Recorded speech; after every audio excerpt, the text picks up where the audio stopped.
سورہ توبہ کے 8 رکوعوں کا ہم ترجمہ کر چکے ہیں. آج 9 کے آغاز سے. نحمده ونصلي على رسوله الكريم.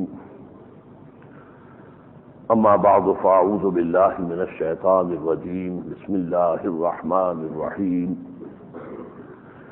المنافقون والمنافقات بعضهم من بعض يأمرون بالمنكر وينهون عن المعروف ويقبضون أيديهم نسوا الله فنسيهم إن المنافقين هم الفاسقون. صدق الله العظيم. رب اشرح لي صدري ويسر لي أمري واحلل عقدة من لساني يفقهوا قولي. نفاق کا تذکرہ اگرچہ ایک مقام پر مکی قرآن میں بھی ہے، سورہ عنکبوت میں، لیکن یہ کہ حقیقت یہ ہے کہ اس کا سارا معاملہ جو ہے اور اس کے بارے میں ساری بحث جو ہے وہ مدنی صورتوں میں ہے. مدنی صورتوں میں سب سے پہلی صورت سورہ بقرہ، اس میں ایک بیماری کا تذکرہ کیا گیا، اس کا ابھی نام نہیں بتایا گیا. فی قلوبہم مرض فزادہم اللہ مرضا. ان کے دلوں میں ایک روگ ہے، ایک بیماری ہے، تو اللہ نے ان کی بیماری کو بڑھا دیا ہے. یہ بیماری ہے جو منافقت کی ہے، نفاق کی ہے.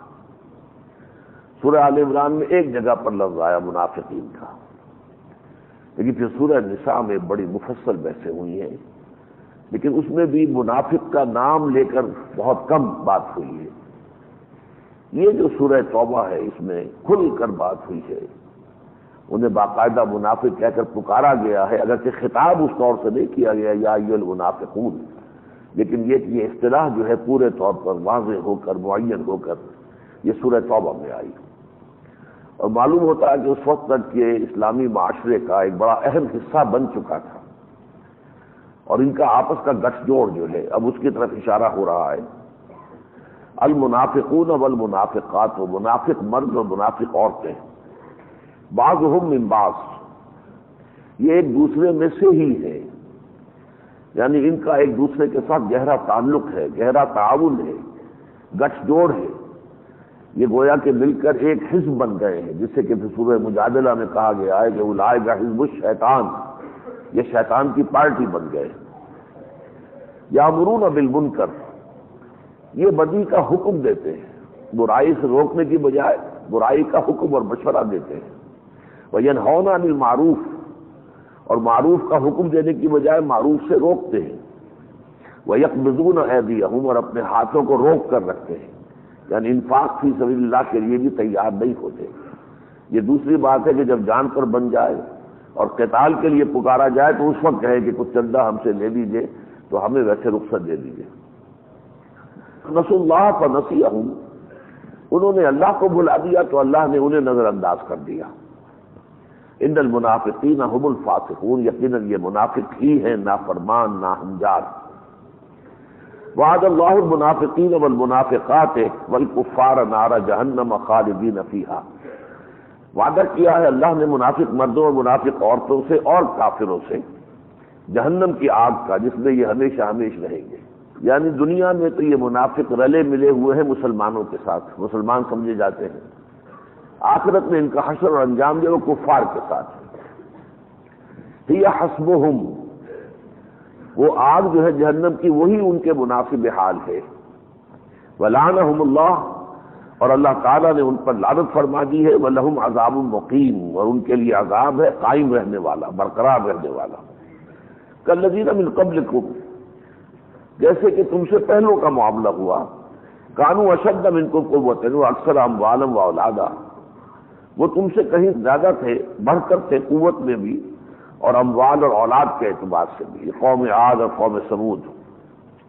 فاستمتعوا بخلاقہم، تو انہوں نے بھی اس دنیا میں سے اپنا حصہ جو ہے وہ لے لیا. فاستمتعتم بخلاقکم، اسی طرح تم نے بھی اس دنیا میں سے کچھ نہ کچھ چر چگ لیا ہے. کما استمتع الذین من قبلکم بخلاقہم، جیسے کہ تم سے پہلے جو تھے انہوں نے بھی اپنا حصہ دنیا سے وصول کر لیا تھا. وخذتم کالذی خاضوا، اور تم نے بھی وہی روش اختیار کی ہے جو انہوں نے کی تھی. اولئک حبطت اعمالہم فی الدنیا والآخرہ، یہ وہ لوگ ہیں کہ جن کے اعمال دنیا اور آخرت میں اکارت ہو گئے۔ یعنی یہ کہ اس حال میں بھی انسان کچھ نہ کچھ نیکی کمانے کی کوشش کرتا ہے، وہ خیرات دے دی، کسی بھوکے کو کھانا کھلا دیا، اب یہ سمجھا کہ میں نے بڑا تیر مار لیا ہے، کچھ اپنے کانشنس کو سیٹسفائی کرنے کے لیے، اپنے ضمیر کی جو خلش ہے اسے مٹانے کے لیے بھی کچھ نیک کام کرتے ہیں، لیکن یہ کہ اللہ نے فرمایا ان کے سارے نیک کام ضائع، حبط۔ وَأُولَٰئِكَ هُمُ الْخَاسِرُونَ، اور یہی لوگ ہیں حقیقت میں خسارے میں رہنے والے۔ أَلَمْ يَأْتِهِمْ نَبَأُ الَّذِينَ مِن قَبْلِهِمْ، کیا ان کے پاس آ نہیں چکی ہیں خبریں ان لوگوں کی جو ان سے پہلے گزرے؟ قوم نوح، نوح کی قوم، وعاد اور عاد، وثمود اور ثمود، وقوم ابراہیم اور ابراہیم کی قوم، واصحاب مدینہ اور مدین کے لوگ، والمؤتفقات اور وہ بستیاں جو الٹ دی گئی تھی، سدوم اور عامورہ کی بستیاں۔ اتتہم رسلہم بالبینات، ان کے پاس آئے ان کے رسول بالکل واضح حکم لے کر، واضح نشانیاں لے کر۔ فما کان اللہ لیظلمہم ولکن کانوا انفسہم یظلمون، تو اللہ تعالیٰ ان پر ظلم کرنے والا نہیں تھا، اللہ نے ان کو جو برباد کیا تو کسی ظلم کی وجہ سے نہیں، بلکہ وہ خود اپنی جانوں پر ظلم کرنے والے تھے۔ اب اس کے برعکس جیسے میں نے عرض کیا تھا کہ معلوم ہوتا ہے کہ معاشرے میں یہ دونوں قوتیں بالکل نمایاں طور پر ایک دوسرے کے مد مقابل آ گئی تھیں۔ والمؤمنون والمؤمنات بعضهم اولیاء بعض، اسی طرح مومن مرد اور مومن عورتیں یہ ایک دوسرے کے ساتھی ہیں، مددگار ہیں، پشت پناہ ہیں۔ اب یہاں خاص طور پر مومنات کا لفظ بہت اہم ہے، اگرچہ اقامت الدین کی جد و جہد میں خواتین کا رول جو ہے وہ بالواسطہ ہے، انڈائریکٹ ہے۔ جہاں تک اپنے ذاتی اعمال ہے وہ خواتین کو بھی بجا لانے ہیں، نماز پڑھنی ہے، روزہ رکھنا ہے، زکوٰۃ دینی ہے، حج کرنا ہے، دعوت و تبلیغ ہے تو اس کا دائرہ بھی ہے، اگرچہ وہ دائرہ جو ہے خواتین تک ہوگا یا اپنے محرم مردوں تک ہوگا، نامحرم لوگوں کو وہ دعوت و تبلیغ کا کام نہیں کریں گی۔ پھر یہ کہ جب قتال کا مسئلہ آئے گا تو قتال ان پر فرض نہیں ہے، لیکن انڈائریکٹلی وہ اپنے مردوں کو اس کے لیے آمادہ کریں، تشویق دلائیں اور ان کو مطمئن کریں کہ پیچھے گھر کے معاملے کو ہم سنبھال لیں گے، آپ بے فکر رہیں اور ہمیں کوئی وہ نہیں ہے، آپ جائیے اللہ کے نام پر جا کر جنگ کیجیے، اپنے بیٹوں کو کہیں، اپنے شوہروں کو کہیں، بھائیوں کو کہیں، تو یہ بالواسطہ ہے۔ لیکن یہ کہ جماعتی زندگی میں ان کا جو ہے آپس کا تعلق جو ہے وہ بہت ضروری ہے۔ والمؤمنون والمؤمنات بعضهم اولیاء بعض، یہ ایک دوسرے کے لیے سہارا بن جاتے ہیں، ایک دوسرے کے لیے مددگار بن جاتے ہیں۔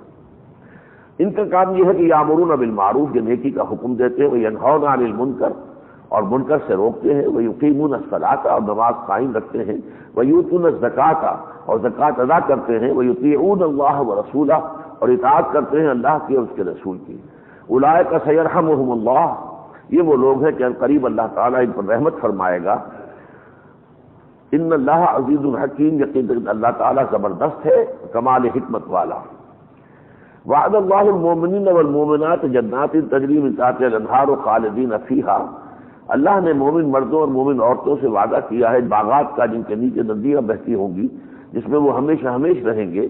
ومساکن طیبۃ فی جنات عدن، اور انہیں بڑے ہی عمدہ مکانات ملیں گے، رہائش گاہیں ملیں گی رہنے والے باغات میں، ریزیڈینشل گارڈنز کے باغ ہے، اسی کے اندر جو ہے ان کی رہائش بھی ہے۔ ورضوان من اللہ اکبر، اور ان سب چیزوں سے بڑھ کر اللہ کی رضا، اللہ ان سے راضی ہوگا، یہ سب سے بڑی بات ہے۔ ذالک هو الفوز العظیم، اور اس میں کوئی شک نہیں کہ یہی سب سے بڑی کامیابی ہے۔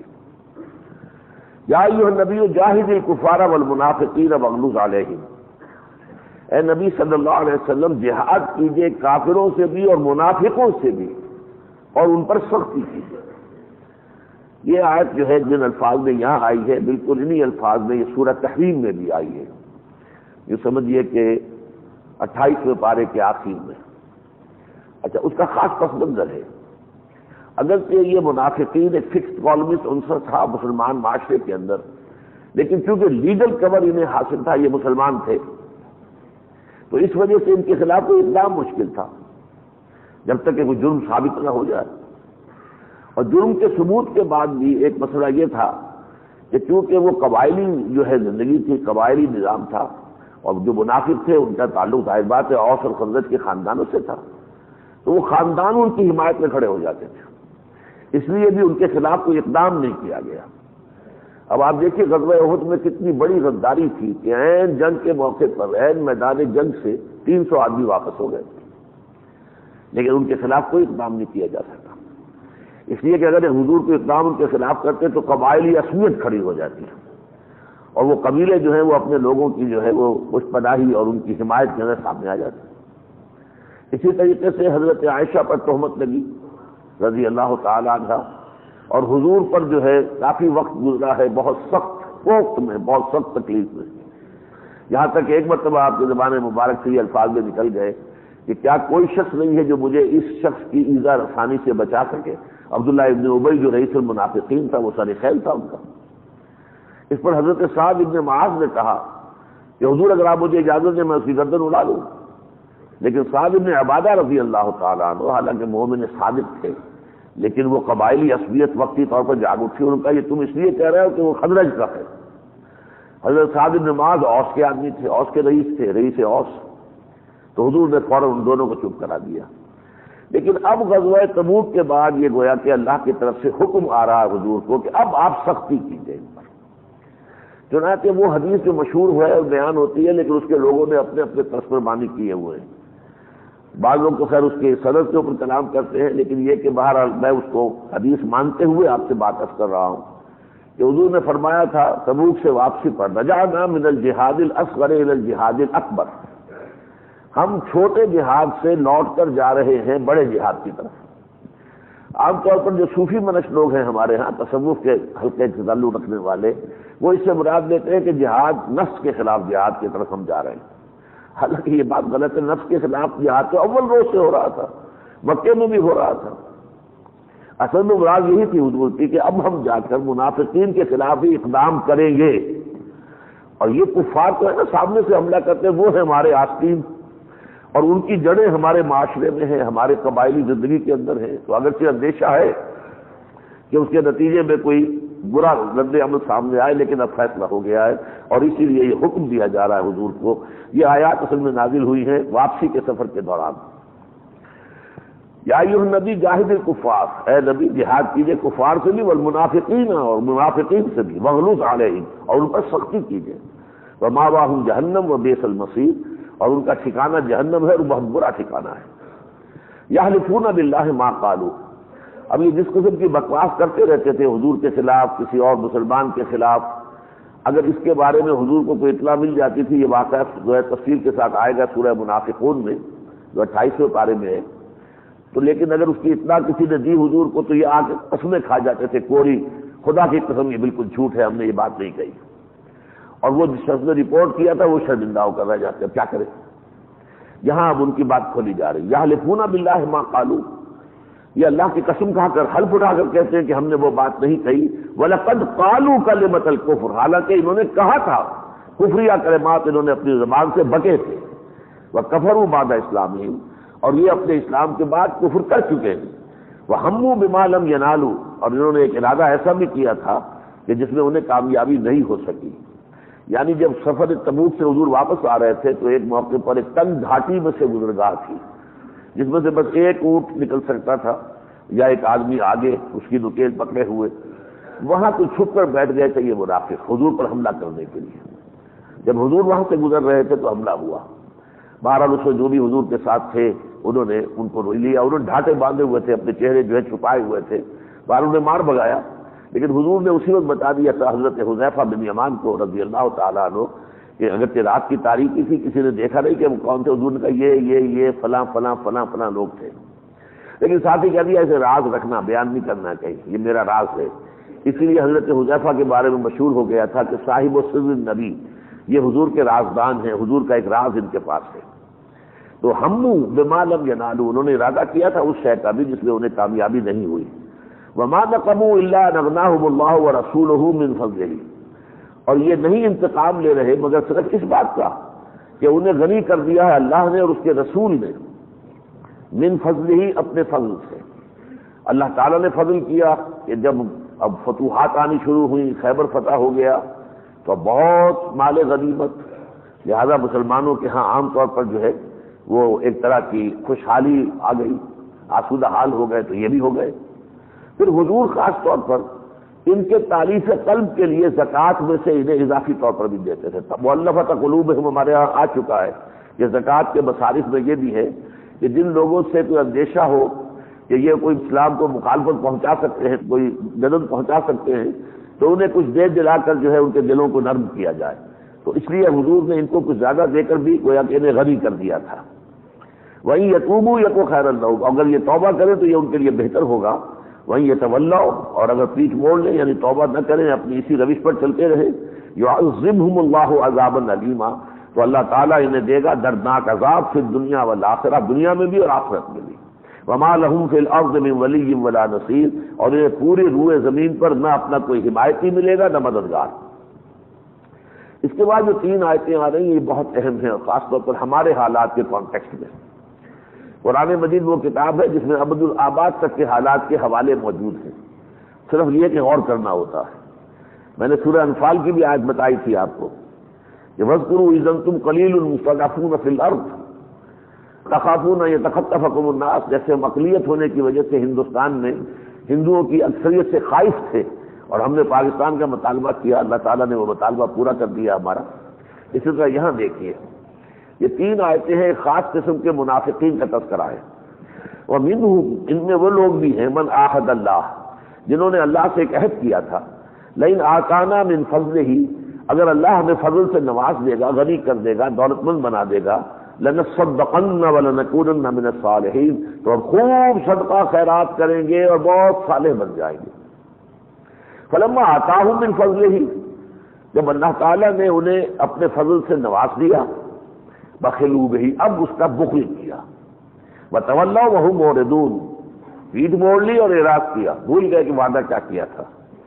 اب تیسری آیت ہے لرزا دینے والی، فعاقبہم نفاقا فی قلوبہم، تو اللہ نے اس کی سزا کے طور پر ان کے دل میں نفاق پیدا کر دیا، الی یوم یلقونہ، اور یہ نفاق اب رہے گا اس دن تک جس دن کے یہ اس سے ملاقات کریں گے۔ یہ بیماری وہ ہے کہ جو اس کی شفا کی کوئی امید نہیں۔ فعاقبہم نفاقا فی قلوبہم الی یوم یلقونہ، اس دن تک کے لیے کہ جس دن ان کی ملاقات کریں گے، بما اخلف اللہ ما وعدوہ، بسبب اس خلاف ورزی کے جو انہوں نے اللہ تعالیٰ کے ساتھ جو وعدہ کیا تھا اس کی انہوں نے خلاف ورزی کی، وبما کانوا یکذبون، اور بسبب اس کے کہ وہ جھوٹ بولتے رہے۔ یہ 3 آیتیں ہیں کہ جو 100% مسلمانان پاکستان پر منطبق ہوتی ہیں۔ ہم نے اللہ سے کہا تھا، اے اللہ ہمیں ہندو اور انگریز کی دوہری غلامی سے نجات دے، ہم تیرے دین کا بول بالا کریں گے، تیرے نبی کا نظام قائم کریں گے، تیری حکومت قائم کریں گے، تیری شریعت نافذ کریں گے۔ اللہ نے وعدہ پورا کر دیا، پاکستان دے دیا، معجزانہ طور پر دے دیا۔ اس میں اگر آپ کو شک ہو یا یہ پاکستان کا پس منظر آپ کو معلوم نہ ہو، نوجوان نسل کو کیا پتا، جو پیدا ہی ہوئے پاکستان بننے کے لیے 25 برس بعد پیدا ہوئے ہوں، اب 25 برس کے ہوں، 26 27 کے، انہیں کیا پتا کیا حالات تھے۔ تو میری کتاب جو ہے استحکام پاکستان، یوں سمجھیے کہ لازم ہے ان کے لیے کہ پڑھنا، پس منظر تھا کیا پاکستان کا، اور یہ کس طریقے سے وجود میں آیا، بالکل خالص بوجھ رہا۔ لیکن اس کے بعد ہم نے وعدہ خلافی کی، ہم نے وہ اسلام یہاں نافذ نہیں کیا، شریعت اسلامی نافذ نہیں ہوئی۔ آج تک ہمارا وہی سودی کاروبار چل رہا ہے، حالانکہ سود بدترین شے ہے، ہم پڑھ چکے ہیں، جس پر کہ اللہ اور اس کے رسول کی طرف سے اعلان جنگ ہے۔ ہمارے ہاں زنا کے لائسنس بھی ہوتے ہیں، اور ہمارے ہاں بے حیائی اور فحاشی سب کچھ ہے، شراب فروشی بھی چل رہی ہے، کیا نہیں ہے یہاں پر، شریعت کے احکام نافذ نہیں ہے، نہ حدود ہے نہ تعزیرات ہے، کچھ بھی نہیں ہے۔ زکوٰۃ کا نظام بھی جو بھی کیا، تو ضیاء الحق صاحب نے وہ زکوٰۃ کو بدنام کرنے کے لیے کیا، وہ زکوٰۃ تو نہیں تھا، وہ تو سود میں سے کمیشن لیا انہوں نے، اور کچھ بھی نہیں۔ تو یہ چیزیں جو ہیں یہ ہمارے اوپر بھی اب منافقت، اسی لیے نفاق باہمی ہمارے اندر اتنا پیدا ہو چکا ہے کہ ہم ایک قوم سے اب بٹ گئے قومیتوں کے اندر، اخلاق کا دیوالہ نکل گیا۔ حضور نے فرمایا کہ 4 چیزیں ایسی ہیں کہ اگر کسی میں ہو تو وہ کٹر منافق ہے، ایک ہے تو 25% منافق ہے۔ وہ کیا ہے؟ جب بولے جھوٹ بولے، وعدہ کرے خلاف ورزی کرے، امین بنایا جائے تو خیانت کرے، اور اگر کہیں جھگڑا ہو جائے تو فوراً آپے سے باہر ہو جائے، گالم گلوچ ہاتھا پائی ہو جائے۔ اب آپ اندازہ کر لیجئے، یہ 4 چیزیں لے کر ہمارے معاشرے میں یہ 100% ہے۔ ہم گویا کہ ایک منافق معاشرہ ہے اس وقت۔ اللہ تعالیٰ توبہ کی توفیق دے۔ الم یعلموا ان اللہ یعلم سرهم ونجواهم، کیا وہ جانتے نہیں کہ اللہ تعالیٰ جانتا ہے ان کی چھپی ہوئی باتیں بھی اور ان کا آپس کا خفیہ مشورہ بھی۔ وَأَنَّ اللَّهَ عَلَّامُ الْغُیُوبِ، اور اللہ تعالیٰ تمام غیبوں کا جاننے والا ہے۔ الذین یلمزون المطوعین من المؤمنین، وہ لوگ کہ جو اہل ایمان میں سے جو اپنی خوشی سے، دلی آمادگی سے لوگ انفاق کرتے ہیں اہل ایمان میں سے پھر صدقات کے بارے میں، تو ان کو اوپر کوئی عیب چینی کرتے ہیں، تانا زنی کرتے ہیں، جی ہاں یہ لے کے آئے ہیں اتنا مال، آخر ریاکاری مقصود ہے نا، دکھانا تو ہے نا، اپنی سخاوت کا اظہار تو کرنا ہے نا، وغیرہ وغیرہ، جیسا دنیا میں ہوتا ہے۔ والذین لا یجدون الا جہدہم فیسخرون منہم، اور وہ بیچارے مسلمان غریب کہ جن کے پاس سوائے اپنی مزدوری کے اور کچھ بھی نہیں ہے، ان کا مذاق اڑاتے ہیں۔ ایک حضرت ابو عقیل صحابی تھے انصاری، ان کے پاس کچھ نہیں تھا، حضور نے فرمایا تبوک کے لیے تیاری کرنے کے وقت کہ لاؤ جو بھی کچھ دے سکتے ہو، اسلحہ تیار کرنا ہے، زاد راہ تیار کرنا ہے۔ تو اب جو کچھ آپ کو معلوم ہے، حضرت ابو بکر اپنے گھر کا سارا اساس البیت تک لے آئے، کچھ بھی نہیں چھوڑا، سوئی تک نہیں چھوڑی۔ حضرت عمر جو بھی کچھ ان کے پاس تھا اس کا آدھا لے آئے۔ ایک بیچارے ابو عقیل انصاری رضی اللہ تعالیٰ عنہ تھے، ان کے پاس کچھ نہیں تھا، تو انہوں نے کیا کیا، رات بھر ایک یہودی کے کھیت میں، باغ میں مزدوری کی کہ کنویں سے پانی کھینچ کھینچ کے باغ کو سیراب کیا۔ اب صبح کے وقت انہیں کوئی ایک ٹوکری جو مل گئی کھجوروں کی کہ یہ تمہاری رات بھر کی جو ہے یہ محنت کا کی یہ مزدوری ہے، آدھی لے جا کر گھر والوں کو دے دی کہ یہ دن بھر کا راشن تمہارا، آدھی لا کر حضور کی خدمت میں پیش کر دی۔ اب اس پر بڑا مذاق اڑا، جی جی جی ان کھجوروں کے بغیر تو یہ مہم سر ہو ہی نہیں سکتی تھی۔ اب اس قسم کی فکر کی اس کی یہ مذاق اڑایا۔ حضور نے اس کی اتنی جو ہے قدر افزائی کی کہ جو ڈھیر مال کا لگا ہوا تھا، فرمایا ان کھجوروں کو ان سب کے اوپر بکھیر دو، یہ اس پورے ڈھیر سے زیادہ بھاری ہیں، اس لیے کہ اللہ تعالیٰ تو دیکھتا ہے کہ کس شخص نے کس حال میں یہ کام کیا ہے۔ سخر اللہ منہم، اصل میں تو اللہ تعالیٰ ان سے مذاق کر رہا ہے۔ وَلَهُمْ عَذَابٌ أَلِيمٌ، اور ان کے لیے دردناک عذاب ہے۔ استغفر لهم او لا تستغفر لهم، اب یہ منافقین کے بارے میں سخت ترین آیت جو ہے قرآن کی وہ آ گئی۔ اے نبی صلی اللہ علیہ وسلم، آپ خواہ ان کے لیے استغفار کریں خواہ نہ کریں، ان تستغفر لهم 70 مرة، اگر آپ ان کے لیے 70 مرتبہ استغفار کریں گے فلن یغفر اللہ لهم، تب بھی اللہ انہیں معاف نہیں کرے گا۔ یہ ہے ان کا بدترین انجام، حضور کے استغفار سے محروم، اور کس شدت کے ساتھ، اگر 70 مرتبہ بھی استغفار آپ کریں گے۔ حضور نے اس کے بعد یہ فرمایا کہ اگر مجھے یہ معلوم ہو کہ 70 مرتبہ سے زیادہ استغفار کرنے سے ان کی بخشش ہو جائے گی تو میں زیادہ کروں، لیکن مجھے معلوم ہے کہ نہیں ہوگی، کسی صورت نہیں ہوگی۔ یہ 70 تو اس لیے کہہ دیا ہے کہ ایک مثال کے طور پر میں کتنا ہی استغفار کروں ان کے گناہ معاف نہیں ہوں گے۔ ذالک بانہم کفروا باللہ ورسولہ، اس لیے کہ انہوں نے کفر کیا اللہ اور اس کے رسول کے ساتھ۔ واللہ لا یہدی القوم الفاسقین، اور اللہ ایسے نافرمانوں کو زبردستی ہدایت نہیں دیتا۔ فرح المخلفون بمقعدہم خلاف رسول اللہ، بڑے خوش ہو گئے لوگ جو حضور کے پیچھے رہ گئے، بیٹھے رہ گئے، ٹھیک میں نے خوب دھوکہ دیا محمد کو صلی اللہ علیہ وسلم، بس جی میں نے تو صرف یہ بات کہی تھی، انہوں نے کہا ٹھیک ہے جاؤ، میں نے خوب اچھی طریقے سے اپنی بات پیش کی۔ اب وہ خوشیاں منا رہے تھے کہ پیچھے بیٹھے رہے ہم۔ وَكَرِهُوا أَن يُجَاهِدُوا بِأَمْوَالِهِمْ وَأَنفُسِهِمْ فِي سَبِيلِ اللَّهِ، اور انہیں یہ ناگوار ہوا، پسند نہ ہوا کہ وہ جہاد کرتے اپنے مالوں اور جانوں کے ساتھ اللہ کی راہ میں۔ وَقَالُوا لَا تَنفِرُوا فِي الْحَرِّ، اور وہ جو لوگ جا رہے تھے ان کو بھی کہتے تھے ارے کہاں جا رہے ہو، تمہاری مت ماری اس گرمی کے موسم میں، اور اس صحرا کا سفر کرو گے، شدید گرمی کا موسم تھا، اور ظاہر بات ہے تقریباً 600-700 میل کا سفر ہے، کم سے کم 500 میل کم سے کم سفر تھا کہ جو کرنا تھا، اور یہ صحرا کے اندر اور گرمی کے موسم میں، شدید گرمی میں۔ لا تنفروا فی الحر، ہوش کے ناخن لو، عقل کے ناخن لو، اس گرمی میں مت نکلو۔ قل، اے نبی کہہ دیجئے، نار جہنم اشد حرا، جہنم کی آگ اس سے کہیں زیادہ گرم ہے، یہ تو پھر بھی تم برداشت کر لو گے، اس کا کیا کرو گے؟ اگر اللہ کی راہ میں نہیں نکلو گے تو پھر تم اپنے لیے جہنم کا سامان کر رہے ہو۔ لو کانوا یفقہون، کاش کہ انہیں اس کی سمجھ ہوتی۔ فلیضحکوا قلیلا ولیبکوا کثیرا، تو چاہیے کہ یہ ہنسیں کم روئیں زیادہ، انجام جو ان کا ہونے والا ہے وہ تو ایسا ہے کہ ان کو رونا چاہیے۔ جزاء بما كانوا یکسبون، اور وہ بدلہ ہوگا اس کا کہ جو یہ کمائی کر رہے ہیں۔ فإن رجعك الله إلى طائفة منهم، پھر اے نبی اگر اللہ آپ کو واپس لے جائے ان کے ایک گروہ کی طرف، یعنی اگر آپ کو واپس مدینہ جانا اللہ تعالیٰ کی طرف سے منظور ہو اور آپ پہنچ جائیں، فاستاذنوک للخروج، پھر کسی اور موقع پر وہ آپ سے اجازت مانگے نکلنے کی اللہ کے راستے میں، کسی جنگ کے لیے، کسی لڑائی، کسی مہم میں، فقل، تو کہہ دیجیے گا لن تخرجوا معی ابدا ولن تقاتلوا معی عدوا، اب معاملہ ختم ہوا، چیپٹر کلوز ہو گیا، اب تم میرے ساتھ ہرگز کبھی نہیں نکلو گے اور میرے ساتھ ہو کر کبھی کسی دشمن سے جنگ نہیں کرو گے۔ یہ اس واسطے بھی کہ اصل میں غزوہ تبوک جو ہے، یہ سفر تبوک کہنا چاہیے، اس کو جنگ تو ہوئی نہیں، ہرقل موجود تھا لیکن سامنے نہیں آیا، حضور 15 دن تک بیٹھے رہے وہاں پر، اور آس پاس کے علاقے کے جتنے لوگ تھے انہوں نے آ کے وفاداری کا حلف اٹھایا، اور آپ اپنی پورا جو ہے اس علاقے کے اندر اپنی دھاک بٹھا کر واپس آ گئے۔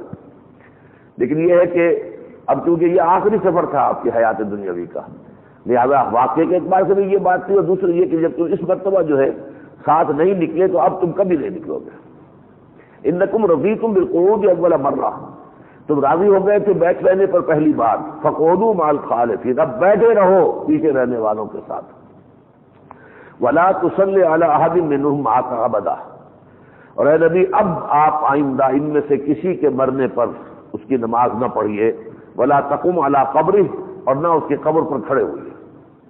یہ رسوائی اب اللہ تعالیٰ کروا رہا ہے کہ کوئی منافق مر گیا اور وہ حضور کے پاس تو اس کے عزیز آئے، حضور وہ فلاں فوت ہو گئے ہیں، آپ چلیے ذرا نماز پڑھا دیا، صلوا علی اخیکم، جاؤ تم خود پڑھ لو۔ اس سے لوگوں کو معلوم ہو گیا کہ یہ منافق تھا، تو ان کے پردے اب چاک کرنے اس طریقے سے شروع کر دیے۔ انہم کفروا باللہ ورسولہ، انہوں نے اللہ اور اس کے رسول کے ساتھ کفر کیا، وماتوا وہم فاسقون، اور وہ مرے ہیں اسی نافرمانی کی حالت میں۔ ولا تعجبک اموالہم واولادہم، اور اے نبی آپ کو متاثر نہ کریں ان کے اموال اور ان کی اولاد، انما یرید اللہ ان یعذبہم بہا فی الدنیا، اللہ چاہتا ہے کہ ان کے ذریعے سے وہ ان کو دنیا کی زندگی میں عذاب دے، ان کا مال جو ہے وہی ان کے لیے عذاب کا ذریعہ بن جائے۔ جیسا کہ میں نے عرض کیا تھا یہ آیت چونکہ آیت نمبر 55 تقریباً یہی الفاظ اس کے ہیں کہ مالدار آدمی کو کوئی بڑا نقصان ایک دم ہو گیا، اب جان تو بن جاتی ہے کہ نہیں، کسی کل چین نہیں ہے اور مخملی گدوں پر بھی نیند نہیں آ رہی ہے، عذاب ہو گیا کہ نہیں ہو گیا، اولاد سرکش ہو کر اٹھ کھڑی ہوئی ہے، سیدھا تان کر باپ کو گالی دے رہی ہے، وہی اولاد جو ہے وہ اس کے لیے سوہانے روح بن گئی کہ نہیں بن گئی۔ تو اللہ چاہتا ہے ان منافقوں کا مال اور اولاد جو ہے اسی کے ذریعے سے انہیں دنیا کی زندگی میں عذاب دے، وَتَزْهَقَ أَنفُسُهُمْ وَهُمْ كَافِرُونَ، اور اللہ چاہتا ہے کہ ان کی جان اسی حالت میں نکلے کہ یہ اسی کفر میں ہو۔ وَإِذَا أُنزِلَتْ سُورَةٌ أَنْ آمِنُوا بِاللَّهِ وَجَاهِدُوا مَعَ رَسُولِهِ، اور جب کوئی صورت نازل ہوتی ہے، آیت اترتی ہے کہ ایمان لاؤ اللہ پر اور جہاد کرو اس کے رسول کے ساتھ مل کر، استأذنك أولو الطول منهم، تو ان میں سے جو استطاعت رکھنے والے لوگ ہیں، جو مقدرت والے ہیں، پیسے والے ہیں، وہ بھی اجازت طلب کرنے آ جاتے ہیں۔ وقالوا ذرنا نکن مع القاعدین، اور کہتے کہ ہمیں چھوڑ دیجئے، اجازت دیجئے، ہمیں تو please grant us leave to stay back, کہ ہم بیٹھنے والوں کے ساتھ رہ جائیں، جو پیچھے رہنے والے ان کے ساتھ ہم بھی رہ جائیں۔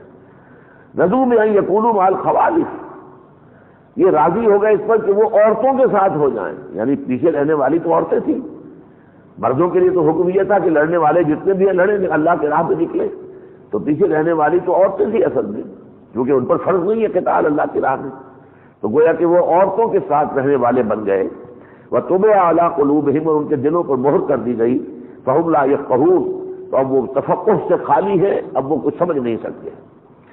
لیکن الرسول والذین آمنوا معه، اس کے برعکس اللہ کے رسول صلی اللہ علیہ وسلم اور وہ لوگ جو ان کے ساتھ ہیں، جاہدوا باموالہم وانفسہم، وہ جہاد کر رہے ہیں ان کے اپنے مالوں کے ساتھ اور اپنی جانوں کے ساتھ، واولئک لہم الخیرات، اور ان کے لیے بھلائیاں ہی بھلائیاں ہیں، واولئک هم المفلحون، اور یقیناً وہی ہے کہ جو فلاح پانے والے ہیں۔ اعد اللہ لہم جنات تجری من تحتها الانہار خالدین فیہا، تیار کر رکھے ہیں ان کے لیے اللہ تعالیٰ نے وہ باغات جن کے نیچے ندیاں بہتی ہوں گی اور جن میں وہ ہمیشہ ہمیشہ رہیں گے۔ ذالک الفوز العظیم، یہی بہت بڑی کامیابی ہے۔ وجعل المعذرون من الاعراب لیؤذن لهم، اور لوگ جو ہے اعراب میں سے بھی، اب ایک تو مدینے کے رہنے والے تھے، ان میں بھی منافق تھے، پھر مدینے کے ارد گرد جو بدو تھے، اب ان کا ذکر ہو رہا ہے، اور معذرت کرنے والے آئے اعراب میں سے بھی کہ انہیں بھی اجازت دے دی جائے کہ ہمیں ساتھ جانے سے جو ہے وہ لیو دے دی جائے، رخصت دے دی جائے۔ وقعد الذین کذبوا اللہ ورسولہ، اور بیٹھ رہے وہ لوگ جنہوں نے کہ در حقیقت جھوٹ کہا تھا اللہ پر، اس کے رسول پر، ایمان کا دعویٰ ان کا جھوٹا تھا۔ سیصیب الذین کفروا منہم عذاب علیم، تو ان میں سے جو لوگ واقعتاً کافر ہیں اپنے قلب کے اعتبار سے، باطن کے اعتبار سے، ان کے لیے دردناک عذاب ہوگا۔ لیس علی الضعفاء، ضعیفوں پر کوئی الزام نہیں ہے، بوڑھے ہیں جو کہ جنگ کرنے کے قابل ہی نہیں ہیں، وہ اگر بیٹھ رہے ہیں تو کوئی حرج نہیں۔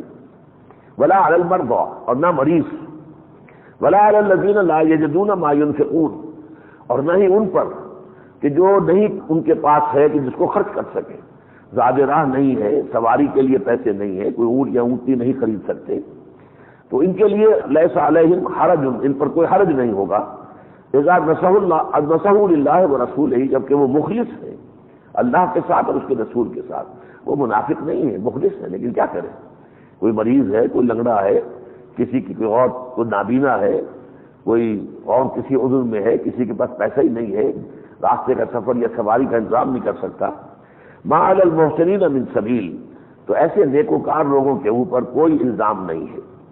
واللہ غفور الرحیم، اللہ غفور الرحیم ہے۔ ولا علی الذین اذا ما اتوک، اور نہ ہی ان پر کوئی الزام ہے کہ جب وہ آپ کے پاس آئے، لتحملہم، کہ آپ ان کے لیے سواری کا بندوبست کر دیں، حضور ہم حاضر ہیں، ہم اپنا خرچ بھی کر لیں گے، زاد راہ بھی ہم نے لے لیا ہے، سواری بھی، ہمارے لیے سواری کا انتظام ہو جائے تو ہم حاضر ہیں۔ قلتا، تو اے نبی آپ نے فرمایا، لا اجد ما احملکم علیہ، میرے پاس بھی ایسی کوئی صورت موجود نہیں ہے کہ میں تمہارے لیے سواری کا بندوبست کر سکوں۔ تولوا، تو پھر وہ لوٹ گئے، وَأَعْيُنُهُمْ تَفِيضُ مِنَ الدَّمْعِ، اور ان کے آنکھوں سے آنسوؤں کی ندیاں بہ رہی تھیں، حزناً، اس رنج اور غم کی وجہ سے، اللہ یجدوا ما ينفقون، کہ ان کے پاس نہیں ہے جو وہ خرچ کر سکے۔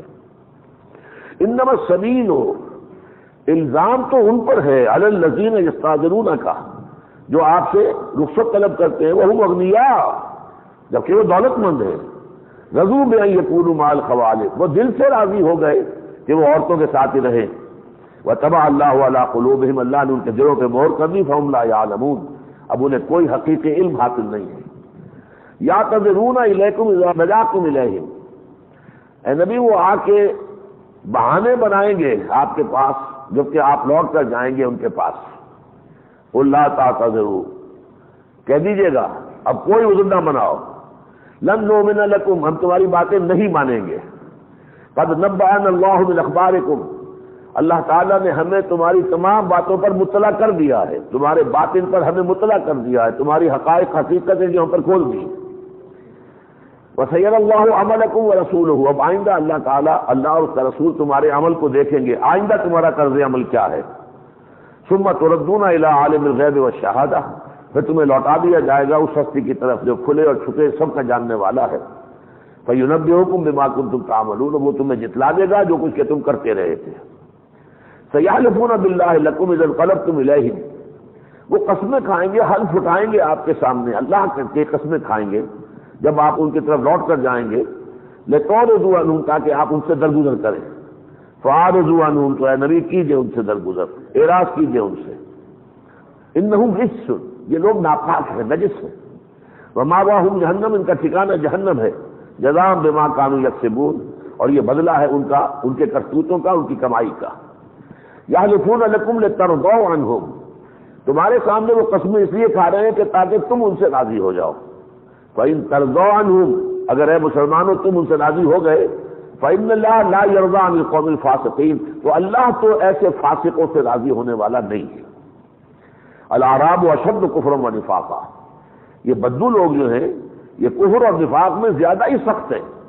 اس کی وجہ ظاہر ہے کہ مدینے میں جو لوگ تھے انہیں حضور کی صحبت سے فائدہ ہوتا تھا، حضور کے جمعوں کے اندر موجود ہیں، سن رہے ہیں، خطاب سن رہے ہیں، صبح شام نماز میں ملاقات ہو رہی ہے، تو ظاہر بات ہے کہ مدینے کا ماحول اور یہ بیچارے اعراب بدو جو ہیں یہ کبھی آئے، انہوں نے حضور کی زیارت کر لی بس، باقی یہ کہ حضور کی تزکیے سے، تعلیم سے تو وہ بہرہ نہیں تھے۔ الاعراب اشد کفرا ونفاقا واجدر اللہ یعلم حدود ما انزل اللہ علی رسولہ، اور وہ اسی لائق ہیں کہ ان کو علم نہیں ہے ان حدود کا جو اللہ نے نازل کی ہے اپنے بندے پر، قانون، شریعت، اس کے جو احکام آئے ہیں، اللہ کے حدود، ان سے وہ پوری طور سے واقف نہیں ہے۔ واللہ علیم حکیم، اللہ سب کچھ جاننے والا اور حکیم ہے۔ ومن الاعراب من یتخذ ما ينفق مغرما، ان اعراب میں سے، ان بدوؤں میں سے ایسے بھی ہیں کہ جو کچھ وہ خرچ کرتے ہیں اللہ کی راہ میں اسے تاوان سمجھتے ہیں۔ جب حقیقی ایمان نہیں ہے تو جب زکوٰۃ دینی پڑی تو بڑے بوجھل دل کے ساتھ، جیسے کہ کسی سے کوئی تاوان وصول کیا جا رہا ہو، تو یہ لوگ در حقیقت اپنی زکوٰۃ بھی ادا کرتے ہیں تو اس کیفیت میں۔ وَيَتَرَبَّصُ بِكُمُ الدَّوَائِرَ، اور منتظر ہے کہ تم پر کوئی گردش زمانہ آئے اور تمہاری حکومت ختم ہو جائے۔ جیسے اس وقت ہم دیکھ رہے ہیں افغانستان میں، معلوم ہو رہا ہے کہ بہت سے افغان جو ہے وہ زبردستی کو طالبان کی حکومت مانے ہوئے تھے، لیکن یہ کہ ان کی اپنے مزاج جو تھے وہ تو جیسے ہی وہ حکومت ختم ہوئی ہے، جہاں جہاں سے طالبان نے پسپائی اختیار کی ہے، پھر ان کا اصل باطن جو ہے وہ کھل کر سامنے آ گیا۔ وہ ایک دباؤ تھا، دباؤ کی وجہ سے وہ جو بھی کر رہے تھے مجبوراً کر رہے تھے۔ یہی معاملہ ان کا تھا کہ زکوٰۃ تو دینی پڑتی ہے، جب مسلمان ہو، اپنے آپ کو مسلمان کہلوانا چاہتے ہو، چاہے منافق ہو وہ تو تمہارا باطنی معاملہ ہے، لیکن تم مسلمان کہلوانا چاہتے ہو زکوٰۃ تو دینی پڑے گی۔ تو دیتے تھے لیکن بڑے بوجھل دل کے ساتھ، اس کو تاوان سمجھتے ہوئے منتظر رہتے تھے کوئی گردش زمانہ ایسی آئے کہ ان کی حکومت ختم ہو اور ہم جو ہے چھوٹ جائیں اس سے۔ علیہم دائرۃ السوء، اصل میں ان پر ہے بری گردش۔ واللہ سمیع علیم، اللہ سب کچھ سننے والا اور جاننے والا ہے۔ ومن الاعراب من یؤمن باللہ، ان اعراب میں سے ایسے بھی ہیں جو اللہ پر ایمان رکھتے ہیں، والیوم الآخر، یوم آخر پر ایمان رکھتے ہیں، ویتخذ ما ينفق، اور وہ جو کچھ خرچ کرتے ہیں اسے سمجھتے ہیں قربات عند اللہ، کہ وہ اللہ کا قرب حاصل کرنے کا ذریعہ ہے، خوش دلی کے ساتھ دیتے ہیں، تقرب اللہ کے لیے دے رہے ہیں، وصلوات الرسول، اور رسول کی دعائیں حاصل کرنے کا ذریعہ ہے۔ الا انہا قربۃ لہم، یقیناً آگاہ ہو جاؤ یہ ان کے لیے باعث قربت ہے، تقرب خدابندی کا ذریعہ ہے۔ سیدخلہم اللہ فی رحمتہ، ان قریب اللہ تعالیٰ انہیں اپنی رحمت میں داخل فرمائے گا۔ ان اللہ غفور الرحیم، یقیناً اللہ غفور الرحیم ہے۔ اب بہت اہم مضمون آ رہا ہے، درجہ بندی کی جا رہی ہے اہل ایمان کی بھی اور پھر دوسرے مقابل میں جو منافقین تھی ان کی بھی۔ والسابقون الاولون من المہاجرین والانصار والذین اتبعوہم بإحسان رضی اللہ عنہم ورضوا عنہ، وہ لوگ جنہوں نے اول سبقت کی تھی ایمان کی طرف، مہاجرین میں سے بھی انصار سے بھی، والذین اتبعوہم بإحسان، اور وہ لوگ کہ جنہوں نے ان کی پیروی کی نیک نیتی کے ساتھ، رضی اللہ عنہم ورضوا عنہ، اللہ ان سے راضی ہو گیا اور وہ اس سے راضی ہو گئے یا ہو جائیں گے۔ وَأَعَدَّ لَهُمْ جَنَّاتٍ تَجْرِي مِن تَحْتِهَا الْأَنْهَارُ، اور ان کے لیے اللہ نے تیار کیے ہیں باغات جن کے دامن میں ندیاں بہتی ہوں گی، خالدین فیہا ابدا، جس میں وہ ہمیشہ ہمیشہ رہیں گے۔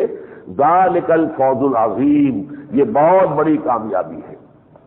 یعنی اہل ایمان میں سے سب سے اوپر وہ السابقون الاولون ہے، ابتدا ہی میں ایمان لے آئے، فوری طور پر دعوت سنی اور اتنے سلیم الفطرت تھے کہ انہیں معلوم ہوا کہ دیکھنا تقریب کی یہ لذت کہ جو اس نے کہا میں نے یہ جانا کہ گویا یہی میرے دل میں تھا، یہ سابقون الاولون۔ اور پھر جرأت بھی اتنی ہوتی ہے کہ ہر کے بعد آباد ماحول کتنا ہی مخالف ہے، کچھ بھی ہے، لیکن فوراً کہتے ہیں ہم ایمان لے آئے۔ اور اس کے بعد کچھ لوگ ہوتے ہیں جو سلیم الفطرت تو ہوتے ہیں، ان میں اتنی قوت ارادی نہیں ہوتی، وہ ذرا منتظر رہتے ہیں، کچھ لوگ ذرا آگے بڑھ جائیں، وہ راستہ چلنے لگے، وہ پگڈنڈی بنتی نظر آئے اور پھر وہ بھی چل پڑتے ہیں، تو وہ ہیں والذین اتبعوہم بإحسان۔ تو یہ ذرا سا درجے کا فرق ہے کہ ایک میں وہ ہمت جو ہے اور وہ قوت ارادی ایسی ہے کہ وہ کسی بھی چیز کی پرواہ کیے بغیر ہر کے بعد آباد اب جو ہو سو ہو، اور ایک وہ ہے جو ذرا تھوڑی دیر توقف کرتا ہے کہ قافلہ بن جائے، کچھ لوگ ساتھ ہوں، اعوان و انصار ہوں، تب چلیں گے۔ اندیکھی راہوں پر جانا جو ہے وہ ذرا بڑا رسک ہے۔ اب اس کے دوسری طرف بالکل برعکس، وَمِمَّنْ حَوْلَكُمْ مِنَ الْأَعْرَابِ مُنَافِقُونَ، اور جو اعراب بدو ہیں تمہارے ارد گرد مدینے کے آس پاس جو آباد ہیں، ان میں منافق بھی ہیں، وَمِنْ أَهْلِ الْمَدِينَةِ، اور اہل مدینہ میں سے بھی ہے، مَرَدُوا عَلَى النِّفَاقِ، وہ نفاق پر اڑ گئے ہیں۔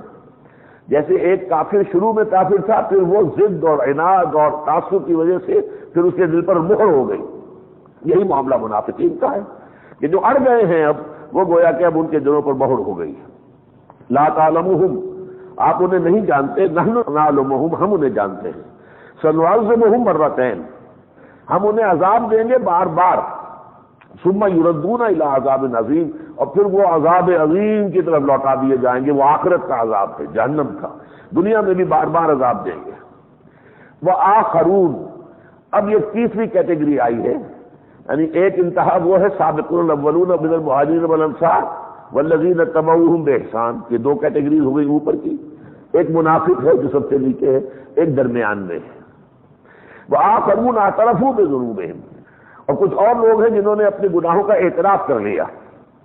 خلقوا عملا صالحا وآخر سیئا، انہوں نے کچھ نیک اچھے اعمال بھی کیے، کچھ برے کام بھی اس میں شامل کر لیے۔ عسى اللہ ان یتوب علیہم، توقع ہے کہ اللہ تعالیٰ ان کی توبہ قبول فرمائے گا۔ ان اللہ غفور الرحیم، یقیناً اللہ تعالیٰ غفور اور رحیم ہے۔ یہ اصل میں ایک انصاری تھے ابو لبابہ رضی اللہ تعالیٰ عنہ، کچھ ان کے ساتھی تھے، وہ نہیں جا سکے، حالانکہ کوئی عذر نہیں تھا ان کے پاس، نہ انہوں نے حضور سے عذر پیش کر کے اجازت لی، نہ گئے۔ اب جب حضور واپس آ رہے تھے، معلوم حضور تشریف لا رہے، تو ایک دم ان پر اتنا غلبہ ہوا پشیمانی کا، اپنے احساس گناہ کا، کہ انہوں نے اپنے آپ کو مسجد نبی کے ستونوں سے باندھ لیا اور کہا کہ اب حضور خود آ کر ہمیں کھولیں گے تو ہم کھولیں گے، ورنہ اسی طرح ہم بدے ہوئے جان دے دیں گے۔ جب حضور تشریف لائے، انہیں معجزہ معلوم ہوا، آپ نے فرمایا میں تو نہیں کھول سکتا جب تک کہ اللہ تعالیٰ کی طرف سے اجازت نہ آئے۔ پھر یہ آیتیں آئی ہیں، تو عسى اللہ ان یتوب علیہم، قریب ہے کہ اللہ ان کی توبہ قبول کر لے، تو اس کو سمجھا گیا کہ اللہ تعالیٰ نے ان کی توبہ قبول فرما لی ہے۔ پھر حضور نے آ کر انہیں کھولا۔ خذ من اموالہم صدقۃ تطہرہم وتزکیہم بہا، اے نبی یہ جو ایسے لوگ ہیں کمزور کے بیچ والے، ان کے مالوں میں سے آپ صدقہ قبول کر لیجئے، اس صدقے کے ذریعے سے آپ انہیں پاک بھی کریں گے، ان کا تزکیہ بھی ہوگا، وصلی علیہم، اور ان کے لیے دعائیں بھی مانگیے۔ ان صلاتک سکن لہم، یقیناً آپ کی دعا جو ہے ان کے حق میں بہت تسکین کا باعث ہوگی۔ واللہ سمیع علیم، اللہ سب کچھ سننے والا اور جاننے والا ہے۔ الم یعلموا ان اللہ هو یقبل التوبۃ عن عبادہ، کیا وہ جانتے نہیں کہ اللہ تعالیٰ اتنا کرم فرماتا ہے کہ اپنے بندوں کی توبہ قبول فرماتا ہے۔ ویأخذ الصدقات، اور صدقات قبول کر لیتا ہے، حالانکہ غنی ہے، الغنی، لیکن پھر بھی وہ اپنے بندوں کے صدقات قبول کر لیتا ہے۔ وان اللہ هو التواب الرحیم، اور یقیناً اللہ تعالیٰ بہت توبہ کا قبول فرمانے والا اور رحم فرمانے والا ہے۔ وقل اعملوا فسيرى الله عملكم، اب ان سے کہہ دیجیے اے نبی اب آئندہ عمل کرو، اللہ اور اس کا رسول جو ہے وہ رسول ہو، اللہ اور اس کا رسول تمہارا عمل دیکھیں گے، آئندہ تم نے اصلاح کر لی کہ نہیں کر لی۔ اس وقت خطا ہوئی، غلطی ہوئی، اللہ نے معاف بھی کر دیا، لیکن آئندہ دیکھیں گے ہم، اللہ بھی دیکھے گا، اللہ کے رسول بھی، والمؤمنون، اور اہل ایمان بھی تمہیں واچ کریں گے کہ آئندہ تمہارا طرز عمل کیا ہے۔ وَسَتُرَدُّونَ إِلَىٰ عَالِمِ الْغَيْبِ وَالشَّهَادَةِ، اور پھر تمہیں لوٹا دیا جائے گا اس ہستی کی طرف جو کھلے اور چھپے کا جاننے والا ہے۔ فَيُنَبِّئُكُم بِمَا كُنتُمْ تَعْمَلُونَ، پھر وہ تمہیں بتا دے گا جو کچھ کہ تم کرتے رہے تھے۔ اسی تھرڈ کیٹیگری میں ایک معاملہ اور بھی ہے جو آگے آئے گا، لیکن یہ کہ اس وقت ٹائم مکمل ہو گیا ہے، ہم یہیں پر آج ختم کر رہے ہیں۔